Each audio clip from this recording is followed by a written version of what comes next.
Salut la famille et bienvenue sur cette nouvelle vidéo de moonwatch.fr. Aujourd'hui, un nouveau format de vidéo puisque c'est une vidéo communautaire dans laquelle je vais vous présenter la collection de montres de 3 de nos abonnés. N'hésitez pas à mettre en commentaire ce que vous pensez de leur collection, ce que vous pensez des montres qu'ils possèdent et quelles seraient les montres que vous achèteriez pour compléter ces collections. Allez, let's go!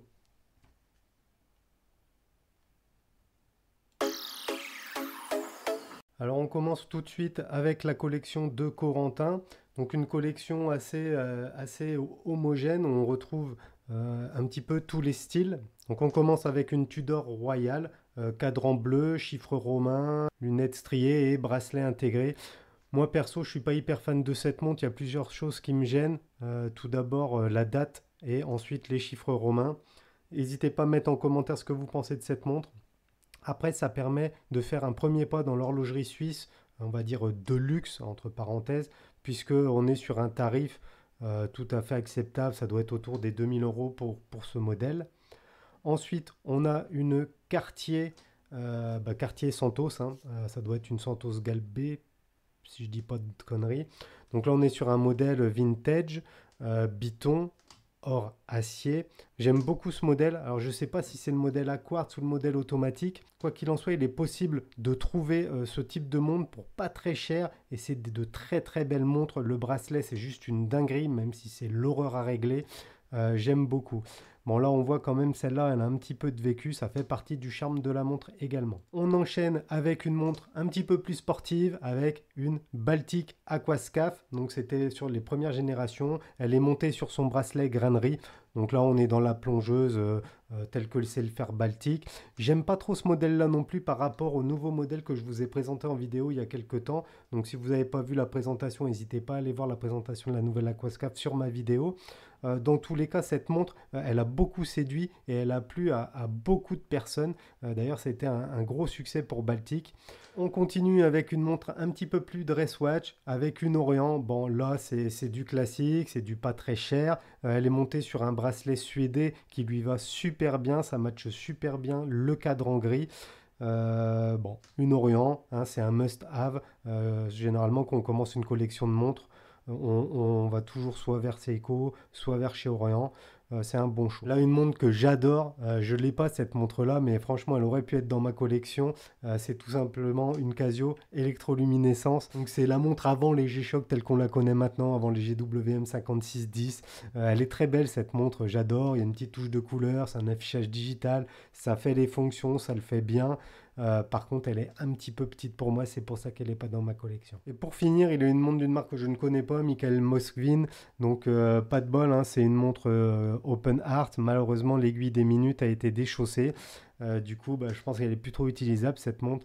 Bon, là, ça a l'air assez gros, assez grossier. Bon, c'est pas le type de montre que moi j'affectionne. Ça fait un petit peu fashion watch, mais ça complète assez bien sa collection. Là, on est sur une montre d'assez gros diamètre. Donc voilà pour la collection de Corentin.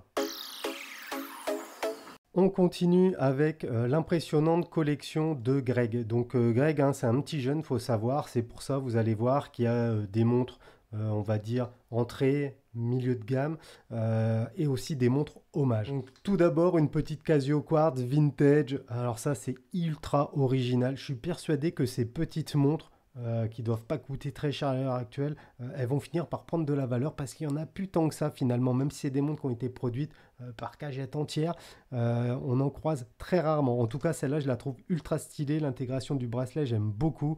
En plus, double affichage, digital, analogique, tip top. On continue avec une petite montre automatique, automatique Inca Block. Bon, c'est les montres telles qu'on pouvait les avoir dans les années, je pense, 70-80. Une petite montre sans prétention, mais qui est très très belle. J'aime bien la date en rouge et surtout, j'aime bien ce bracelet vert qui lui va à ravir. Puis on enchaîne avec quelque chose d'un petit peu plus moderne avec cette Seiko. Je pense que ça doit être les collections Sportura, mais je peux dire des conneries. Donc une Seiko, là, hein, encore une fois, automatique. On a la date, on a un affichage 24 heures en plus, donc ça c'est plutôt pas mal. La montre est étanche à 100 mètres, donc ça peut être une bonne montre, on va dire, de tous les jours, avec un bracelet en nylon tressé, noir, tout simple, c'est beau, ça matche bien. Ensuite, on va retrouver une samouraï. Alors, j'aime beaucoup la samouraï. Ici, la samouraï, elle a un cyclope. Sur la mienne, je n'en avais pas. C'est original. La samouraï, c'est assez volumineux, c'est assez lourd, mais dans tous les cas, c'est une montre, vous pouvez tout faire avec. Vous pouvez plonger, vous pouvez faire du sport, vous pouvez bricoler, c'est du costaud, ça matche bien. Là, on a une espèce de bracelet caoutchouc, ça doit pas être le bracelet original, parce que ça me dit rien du tout ce bracelet-là. D'ailleurs, je suis pas trop fan. Je pense qu'un petit bracelet en nylon, ça lui irait à ravir. On reste chez Seiko avec évidemment une présage cocktail. Celle-là, c'est une petite bombasse. Le cadran, c'est une tuerie d'ailleurs. Sur la photo, on voit très très bien ce cadran qui est très très beau. Je regrette un petit peu sur ces présages cocktail les chiffres arabes sur le cadran. Je trouve que ça alourdit le cadran. Pareil, encore une fois, je préférais avoir juste le chemin de fer et la beauté du cadran qui suffit à elle-même. Mettez-moi en commentaire ce que vous en pensez d'ailleurs. Et dans quelle déclinaison de couleurs vous préférez la présage, parce qu'il y en a des tonnes de couleurs, du burgundy, du bleu, du gris, du vert, enfin du coffee, il y a vraiment toutes les couleurs. Donc une petite présage, modèle habillé, passe-partout. Première montre hommage de la collection de Greg, la Pagani Design GMT Master. Évidemment, fortement inspiré de Rolex, ça fait débat. D'ailleurs, même sur notre serveur Discord, on s'est un peu frité entre nous parce qu'on n'est pas tous d'accord sur la légitimité de ces montres-là. Moi, je leur trouve une place à ces montres. Je trouve que c'est un bon palier, un bon tremplin pour ensuite accéder à des montres plus haut de gamme. N'hésitez pas à me dire ce que vous pensez en commentaire. On continue avec une montre hommage, mais cette fois un hommage à la Rolex Explo 2 Freccione. Il s'agit de la Parnis. Parnis pour moi qui est encore un petit peu au-dessus de Pagani. J'aime beaucoup ces montres. Franchement, elles sont bien faites. Pour moins de 100 euros, c'est difficile de faire mieux. Les calibres sont de bons calibres. L'acier utilisé est de bonne qualité. J'ai jamais eu aucun problème sur mes Parnis. Seul petit reproche, les montres sont assez lourdes. Et petite précision, par rapport à la Pagani précédemment présentée, la date est beaucoup mieux imprimée. On revient sur une montre vintage avec cette unique Big Date, donc une montre carrure sûrement plaquée or, quelques microns, 10-15 microns. Bon, une montre vintage, encore une fois, il y a eu beaucoup de marques dans ces années-là, beaucoup de modèles se ressemblent, souvent elles sont juste rebrandées. Là, celle-là, elle a la spécificité d'avoir la Big Date, et ça, je trouve que c'est très très sympa, ça lui donne un look fou. Malheureusement, il y a de grandes chances pour que ce soit le genre de montre que je ne puisse pas porter. Pourquoi? Parce que j'ai un poignet trop gros et je trouve que ces montres de petit diamètre vont pas forcément sur mon poignet. Après, j'adore les grosses montres. Du coup, bon, voilà. D'ailleurs, est-ce que vous portez des petits diamètres? Quand je dis petit diamètre, on est sur 36 et en dessous. On continue avec une autre vintage, un style un petit peu différent, boîtier un petit peu plus tonneau. C'est toujours pareil, on retrouve les mêmes éléments. Je ne connais pas cette marque-là, mais ça fait sûrement partie des dizaines de marques qu'il y a eu à l'époque. C'est une petite montre qu'on doit trouver pas très chère et pourtant qui a beaucoup de charme, j'aime beaucoup. Un grand classique de l'horlogerie maintenant, la Hamilton Khaki Field en 38 mm. Donc là, elle est montée sur son atto vert que je n'aime pas du tout, mais je sais qu'il y a beaucoup de fans de ce type de bracelet. Bon, la Hamilton, je vous l'ai présentée en 42 mm dans sa déclinaison blanche sur bracelet acier. Allez voir la vidéo si ce n'est pas encore fait. C'est une excellente montre. Pour moi, c'est une des meilleures montres que l'on peut et que l'on doit posséder pour plusieurs raisons. Un calibre dingue, remontage manuel, faible épaisseur, on est sur 9 mm et surtout la montre elle est juste ultra agréable à porter et elle coûte pas très cher. C'est-à-dire que là une montre comme ça à 450 euros vous la trouvez et là on est vraiment sur de la qualité Swiss made. On reste en Suisse avec cette Omega Genève. Très belle montre avec un cadran, il est immaculé, très beau ce cadran. Alors, je ne sais pas s'il a été restauré, en tout cas j'adore. J'ai quasiment la même mais en gold. Celle-là, elle est très très belle. Franchement, c'est un très très beau combo en plus sur ce bracelet légèrement cognac. Très belle montre que cette Omega Genève. On retourne en Chine cette fois, non plus avec un hommage, mais avec une réédition de la célèbre 1963 Seagull.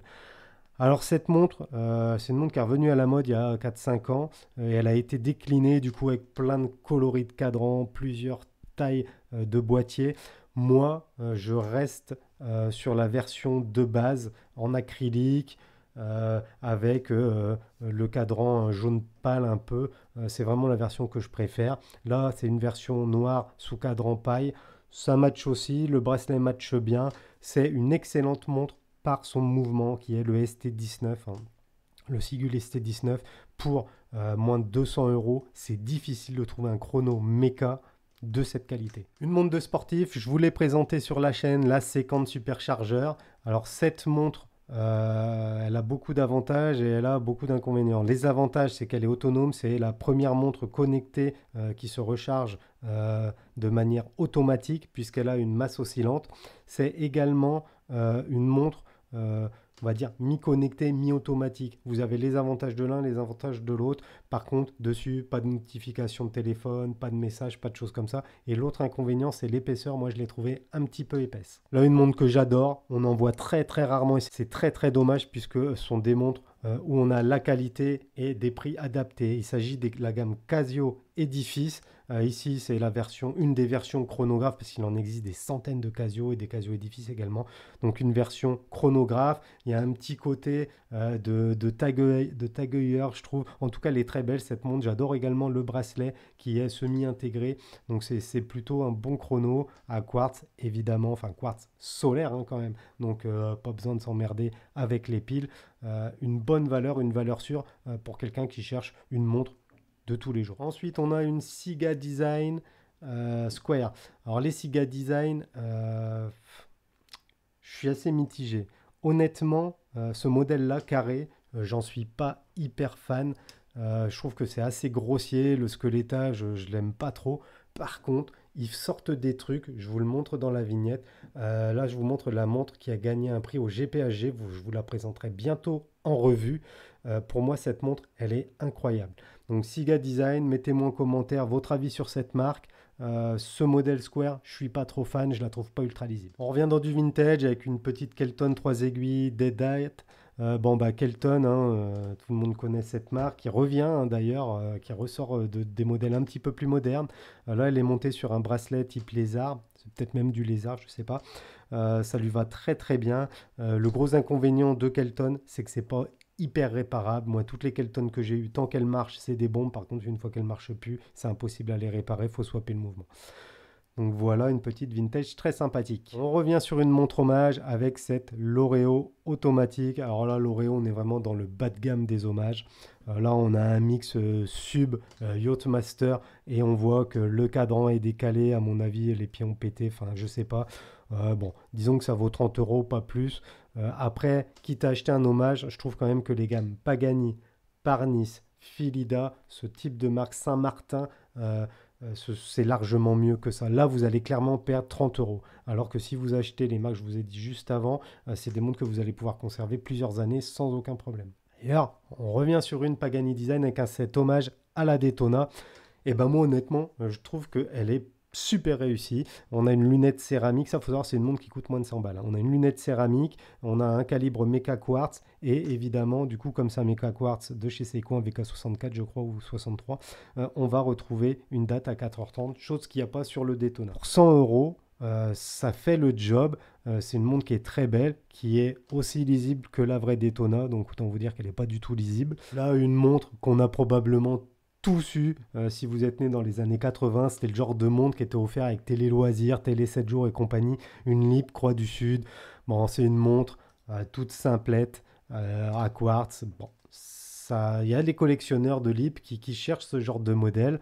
C'est vraiment de l'entrée de gamme, hein, ça vaut pas très cher. Je pense que pour 50 balles, vous en avez une, peut-être même moins. Quoi qu'il en soit, ça a marqué l'histoire de l'horlogerie, ça a marqué l'histoire de Lip. Là, on repasse sur une montre Seiko chronographe, donc montre vintage. J'adore ce modèle. C'est une Seiko Alarm, donc calibre à quartz. Hein. Ici, on n'est pas sur un calibre automatique, avec un boîtier avec une forme un petit peu coussinet, mais sans vraiment l'être. C'est un mix des deux, et surtout un boîtier sablé. Vraiment, elle est très très belle cette montre. Je regrette encore une fois que Greg, tu l'aies mis sur ce natto vert. Moi, j'aime pas trop. Là, tu mets un cuir noir, à mon avis, c'est tuerie, ou alors encore mieux, un petit canvas type Bosphorus, et là, c'est une pépite. Mais il y a quand même un inconvénient avec ces montres, c'est que quand elles tombent en rade, ça devient compliqué de trouver des pièces pour les réparer ou des calibres pour faire un swap. Là, on rentre dans le dur, les amis, puisque c'est une Casio G-Shock. Bon, on connaît tous les Casio G-Shock, des montres pratiquement incassables, ultra lisibles, de jour comme de nuit, étanches, robustes, vous pouvez leur mettre des pains, de la boue, du sable, de la piste que vous voulez, ça passe. Là, c'est un modèle que j'ai jamais eu, je connais pas. Je trouve que les aiguilles sont pas forcément très lisibles, mais heureusement, il y a l'affichage digital, il y a le double affichage analogique digital, et du coup, ça fait le job. Ça, encore une fois, une Casio G-Shock, il en faut une dans une collection, et celle-là, elle est très très sympa. Maintenant, on revient sur une Casio que j'adore, c'est une Casio Illuminator. Donc là, on n'est pas sur de la G-Shock, hein, donc c'est pas des montres aussi robustes que les G-Shock, mais on retrouve certaines spécificités, l'étanchéité à 200 mètres. Là, en plus, on met clairement en avant le World Time avec ici cette map monde. Franchement, c'est très sympa, j'adore ce modèle. D'ailleurs, je pense que je vais pas tarder à m'en chiner un parce que ça doit pas se négocier très très cher. Et ça, je trouve que ça a de la gueule autour du poignet. Ensuite, une Casio Quartz basique, 3 aiguilles. Alors là, pour le coup, j'aime pas du tout. J'aime ni la boîte, ni les chiffres, ni le bracelet. Donc bon, voilà. Celle-là, on va pas trop en parler. J'aime. Et là, j'adore. Là, c'est le petit côté Marty McFly, Greg McFly. Donc, une Casio, encore une fois, mais c'est la célèbre Databank. Donc, la Casio qui fait calculette. Ce modèle, il est terrible. Au poignet, ça a de la gueule. D'ailleurs, Camille Combal, c'est ce genre de montre qu'il a au poignet quand il fait certaines de ses émissions. Même si le gars, il est gavé d'oseille, il reste sur une petite Casio à 100 € et ça fait plaisir. Une seconde Casio, encore plus atypique. Alors, ce modèle-là, je le connais pas du tout. Je pense que c'est petit. Peut-être trop petit pour moi, avec un affichage en plus latéral. Donc franchement, elle est stylée cette montre. Le classique hein, de chez Casio, la montre à 10 balles, enfin, ou 15 balles maintenant, la Casio F91W. Alors moi, cette montre, je l'ai eue, mais je l'ai vite bazardée parce que bon, bah d'accord, elle vaut 15 €, vous perdrez pas d'argent, vous allez la garder des années. Pour 15 €, c'est génial. D'ailleurs, souvent, quand on me demande quelle est la montre avec le meilleur rapport qualité-prix, je cite cette F91. Pourquoi? Parce qu'elle est imbattable cette montre. Elle est lisible, elle fait le job, elle est étanche. Enfin bon, la montre parfaite pour 15 €, mais je la trouve un chouïa petit. Et on termine la collection de Greg avec une Casio Alarm Chrono qui ressemble un petit peu à la F91, sauf que celle-ci est tout acier et je la trouve trop belle. Comme pour la collection de Corentin, le seul reproche c'est qu'elle est un petit peu petite. Donc voilà Greg, tu as une très belle collection, tu as quelques hommages, il n'y a pas à en avoir honte, je pense qu'on en a tous eu. Je sais en plus que tu es en train de monter en gamme, tu as aussi de très belles pièces type Gousset, donc franchement pour l'âge que tu as, je trouve que tu as une collection très sympa. Pour finir les amis, on va terminer avec la collection de Francis. Donc Francis, c'est un gars que je connais maintenant depuis quelques années. Et je trouve qu'il est une superbe collection, ce petit salopard. Alors voici un aperçu de sa collection. Vous allez voir, il y a un petit peu tous les styles, tous les gammes de prix. C'est vraiment une belle collection. La première montre de sa collection, c'est la Baltic Aquascaphe, celle qu'on a vue précédemment, hein, donc le modèle que j'aime pas trop. Ici, dans sa déclinaison Gilt bleu sur un bracelet suédé. Bon, voilà. C'est une Baltique, ça fait bien le job, c'est un bon rapport qualité-prix, mais ce modèle-là, j'en suis pas trop fan. Ensuite, on va retrouver une montre que j'adore, c'est un chrono Baume & Mercier. Bon, ces chronos Baume & Mercier, on en voit très très rarement et c'est dommage parce que franchement, ils sont très très beaux. Alors c'est vrai, moi, ce qui me freine un petit peu, c'est que c'est assez chargé, ça me fait penser un peu au chrono Breitling. Il y a beaucoup d'informations sur le cadran, mais au poignet, ça a de la gueule. Ensuite, une montre que je vous ai présentée en revue sur ma chaîne, donc n'hésitez pas à aller le voir ou sur le site moonwatch.fr. Il s'agit d'une Bell & Ross GMT automatique, une BR 123 GMT pour être précis. Cette montre, je l'adore. Elle est étanche à 100 mètres déjà, ce qui est largement suffisant pour une GMT. Elle est ultra lisible. Elle ressemble à aucune autre. Vous allez me dire, oui, mais son aiguille, ça fait penser à la Rolex Explorer. Oui, bah l'aiguille, elle est orange, quoi. Non, franchement, cette montre, elle est ultra originale, un excellent rapport qualité-prix et au poignet, une très très belle présence. En plus, on retrouve l'ADN de Bell & Ross, malgré le fait que ce soit un modèle round, un modèle rond, avec cette typographie spécifique. La montre suivante, c'est encore une fois une montre que je vous ai présentée sur la chaîne, sauf que moi, c'est dans une déclinaison rose gold. Il s'agit d'une Bulova précisionniste. Cette montre, c'est simple, on va dire à moins de 300 €. Je pense que c'est une des meilleures montres que vous pouvez avoir. La montre, elle est fine, 10 mm d'épaisseur, elle est très classe, très lisible et surtout, elle a un mouvement précisionniste, c'est-à-dire un mouvement très haute fréquence. L'aiguille, elle flotte littéralement sur le cadran. On n'a pas ces saccades qu'on pourrait avoir avec une montre à quartz ou avec une montre automatique. Là, vraiment, l'aiguille, elle flotte un petit peu à l'instar d'un spring drive de chez Seiko. À ce prix-là, c'est Bulova, c'est des bombes. Je suis vraiment très déçu que Bulova soit pas plus médiatisé en France et en Europe. Et par contre, je suis très content que Francis possède cette montre dans sa collection. Ensuite, une ProTrek de chez Casio. Je ne sais pas la référence exacte, ça doit être une PRW quelque chose. Ces montres, elles sont géniales. Souvent, le reproche que je fais au G-Shock, c'est leur poids. Les montres sont très lourdes, les gammes ProTrek sont beaucoup plus légères, alors par contre, ça fait peut-être un petit peu plus Toy Watch. Dans tous les cas, on retrouve exactement les mêmes technologies de lumière, de capteurs, donc température, baromètre, altimètre, de recharge solaire et de synchronisation multibande. La ProTrek, une très très belle alternative au G-Shock. La montre suivante, c'est une Hamilton Viewmatic, à moitié squelettée. Je suis pas du tout fan de cette montre-là. J'arrive pas à dire que c'est une montre chic, une montre mi-chic, sport chic. J'arrive pas à la positionner cette montre. En plus, je trouve qu'elle est pas du tout lisible. Là, les aiguilles, j'ai beaucoup de mal à les retrouver sur le cadran. Du coup, j'en suis pas très très fan. La montre suivante, par contre, je l'adore et c'est pas impossible que je la pique pas au Francis. Il s'agit d'une Jungans Chronoscope. Bicompax avec des compacts Big Eye, donc assez gros. Franchement, une très très belle montre. C'est assez difficile d'en trouver en bon état encore plus et à bon prix encore plus dur. Là, elle est sur un cuir noir qui lui va à ravir. Peut-être que des surpiqûres rouges, ça renforcerait le cadran. En tout cas, c'est vraiment l'esprit vintage avec la qualité Deutschwett Qualidad comme je les aime. La classique Speedmaster Pro, hein, la Moonwatch. Bon, une montre qu'on aime beaucoup avoir dans sa collection. Moi, la mienne, honnêtement, je la mets très très peu.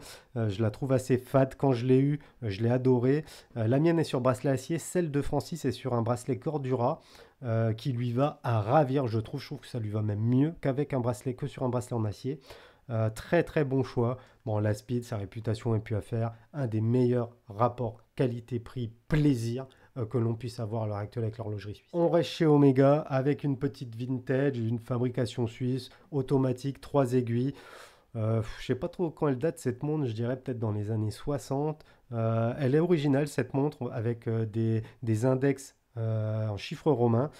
Bon, après j'ai peur que ce soit un petit diamètre. Petite particularité que j'aime beaucoup, la forme de la boîte et l'intégration des cornes. Vous voyez, on n'a pas une boîte ronde, on a ici un encochement, je ne sais pas trop comment dire, et ça, je trouve que ça lui donne une gueule superbe à cette montre. Le bracelet, par contre, je trouve que c'est un petit peu vieillot, peut-être mettre un truc avec un petit peu plus de peps. Une montre que j'adore, qui est aussi parmi les best-sellers des montres à avoir, l'Oris automatique des Bicron Propilot. Cette montre, que j'ai présenté en revue sur la chaîne. N'hésitez pas à aller voir la revue parce que la montre est vraiment géniale. Cette montre, elle est tip top. Elle a une gueule, la lunette, elle est top. Le bracelet, il est monstrueux. La boucle déployante, c'est de la folie. Donc vraiment un très très bon choix. Une montre ultra lisible de jour comme de nuit en plus. On enchaîne avec une petite Seiko 5. Donc Seiko 5 Sport, Day Date, automatique, montre d'entrée de gamme. Ça, à l'époque, ça valait 80 balles. Maintenant, on a plutôt du mal à les trouver autour des 130. Ça fait le job, c'est bien, ça passe partout, des montres qui risquent rien, vous en avez pour votre argent. Ensuite, une tagueur quartz, j'aime pas trop cette tag, j'aime pas la lunette, j'aime pas le contenu, il y a beaucoup de contenu, en plus elle est à quartz, du coup j'aime un peu moins, et la lunette je trouve elle fait trop plastique. C'est un peu dommage parce que chez Tag ils ont de très beaux modèles dont les Carrera. Une Tissot quartz encore, donc une montre encore une fois d'entrée de gamme, et qualité Swiss made, celle-ci a la particularité d'avoir un affichage GMT. Elle est chrono en plus, pourquoi pas, c'est original, on la croise pas souvent, par contre je pense que c'est assez gros. On reste chez Tissot avec une montre que j'ai eue, la T-Touch, une montre que j'adore parce que vous activez les fonctionnalités de la montre en appuyant sur le cadran. L'inconvénient c'est que votre cadran il est toujours dégueulasse. Alors pour information, le changement de pile, si vous l'envoyez chez Tissot, ça coûte une couille, alors qu'en fait, un joint et la pile, ça va vous coûter 40 balles et à faire, c'est très simple. Voilà, c'était le petit tips du jour. J'adore ce bracelet, moi je l'avais sur bracelet titane, mais le bracelet orange comme ça lui donne une pure look. Là, on a une montre homemade, c'est un délire qu'on avait eu avec Francis de créer notre montre avec un budget de 100 euros. Donc toutes les pièces ont été sourcées sur AliExpress. Ici, on a l'équivalent d'un clone 64,97 ou 98, je sais plus. En tout cas, c'est une montre, je trouve, elle a de la gueule, elle n'est pas ridicule. Et contrairement à la mienne, la tienne, elle marche toujours. Là, on est dans une marque que moi, j'adore. Il s'agit de Festina. Moi, j'aime beaucoup les Festina, les Lotus. Je sais que c'est pas de la grande horlogerie, mais bon, ça vaut le prix. On n'est pas non plus sur de la fashion watch bas de gamme. On est sur des montres qui durent. Moi, d'ailleurs, ma Lotus, elle a plus de 30 ans et elle fonctionne du feu de Dieu. Les seuls points de faiblesse, c'est le bracelet et les handlings qui ont tendance à lâcher. Encore une fois, G-Shock, obligatoire dans une collection. Ici, une version, je ne saurais pas te dire la ref. Bon, bah, c'est du G-Shock, double affichage Anadigit. Ici avec du bleu, ce qui la rend très visuelle. Évidemment, c'est une G-Shock, donc c'est assez gros. On reste sur de la montre de baroudeur avec une Sunto. Ça, Sunto, c'est des montres. Pareil pour le prix, c'est du costaud quoi. Ces montres-là, c'est dommage qu'elles soient pas belles et surtout les bracelets. Les bracelets, je les trouve dégueulasses. Par contre, les montres, elles font bien le job et notamment les capteurs qui sont d'excellente qualité. Je pense notamment à l'altimètre et au baromètre qui fonctionnent même mieux que sur mes Casio G-Shock d'entrée de gamme. Une Swatch, bon, Swatch, c'est pas une marque qui m'attire trop ici. C'est un modèle acier chrono, cadran bleu. Celle-là, elle a pris cher, hein. Putain, je sais pas ce que tu as fait avec, Francis, mais faut arrêter le jardinage parce que tu vas la tuer, la montre. Une marque que j'aime beaucoup maintenant, une Pulsar Chrono Quartz, avec un bracelet intégré. Enfin, c'est même pas qu'il est intégré, c'est que c'est un bracelet unique, hyper futuriste, hyper moderne. C'est passé cette mode de bracelet comme ça. Moi, j'aime toujours. Je trouve que ça permettait de se démarquer et ça avait de la gueule sur le poignet. Encore une petite Swatch en plastoc avec squelettage apparent. Bon, encore une fois, je suis pas hyper fan. En plus, il y a un truc que je déteste sur les Swatch, c'est le bruit, le tic-tac. Il est juste pas possible ce bruit. Moi, c'est le genre de truc qui me prend l'oreille et c'est fini, ma journée elle est baisée. Tiens, on a quasiment vu la même chez le petit Greg. La Lib, Croix du Sud, montre télé loisirs. Bon, bah voilà, ça fait le job, c'est pas très cher, c'est marrant et c'est pas si moche que ça. Une montre de créateur, maintenant une petite Hermès Paris. J'adore le bracelet. Ce bracelet, je le trouve superbe, marron orangé. Il a une très belle patine. La montre, je connais pas. Alors, je connais Hermès et j'adore leur montre d'ailleurs, hein. Mais ce modèle-ci, particulièrement, je ne le connais pas. Je le trouve très beau. J'adore la lunette aussi qui me fait un peu penser à la IWC Ingénieur AMG. Je vous la présenterai d'ailleurs dans pas longtemps. On revient chez Festina, donc Chrono Quartz, toujours pareil. Toujours des montres que les gens n'aiment pas trop. La communauté chie dessus. Mais moi, j'aime bien. C'est le bon rapport qualité-prix et c'est des montres surtout qui peuvent avoir de la valeur affective. Encore une Festina cette fois, mais un peu plus originale, un petit peu plus chicos. Chiffre romain, ça c'est dommage. Par contre, j'adore la petite seconde qui est assez grande pour le coup. Et on termine avec une petite Tissot toute simple, 3 aiguilles, carrure sûrement plaqué or.